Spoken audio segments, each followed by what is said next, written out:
jsou takové stíky,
Pavel Čížek, moc vám děkuji, mikrofon se na pódium nechám, děkuji vám, pane náměstku, a i tady v tomto případě platí, pokud byste chtěli osobně dát řeč,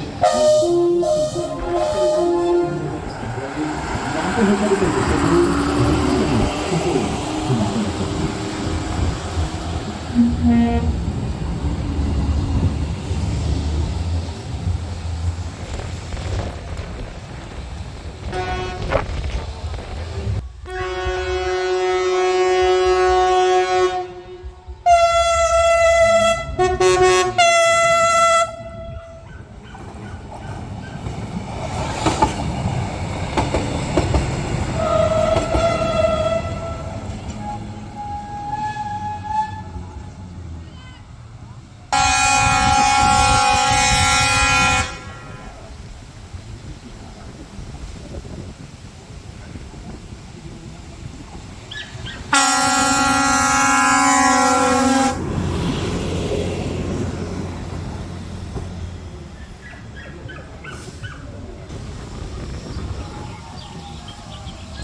regionová, která je z Rakovníka směrem na Toužim, Žlotice a Pečota Teplou.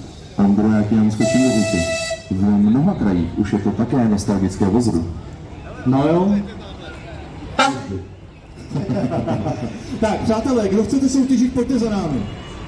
Ať jste dospělí, ať už jste děti, máme pro vás připravené dárky, máme pro vás připravené ceny. Kubo, moc si poprosím představ, o co budeme hrát. A budeš chtít nám odpověď. A ten z vás, kdo se té správné odpovědi přiblíží nejvíc, tak ten dostane výhru. Doufám, že to je jasné? No mě určitě. No tak vydáš. No tak tak vydáš. Přátelé, Hurvínek, krásný motoráček, červený, M131 105, tak byste tady taky dneska měli vidět, je to tak, Kubo? Není to tak. No, tak jak to je? Které jsou tady? Není tady Hurvínek 105, jsou tady trošku starší.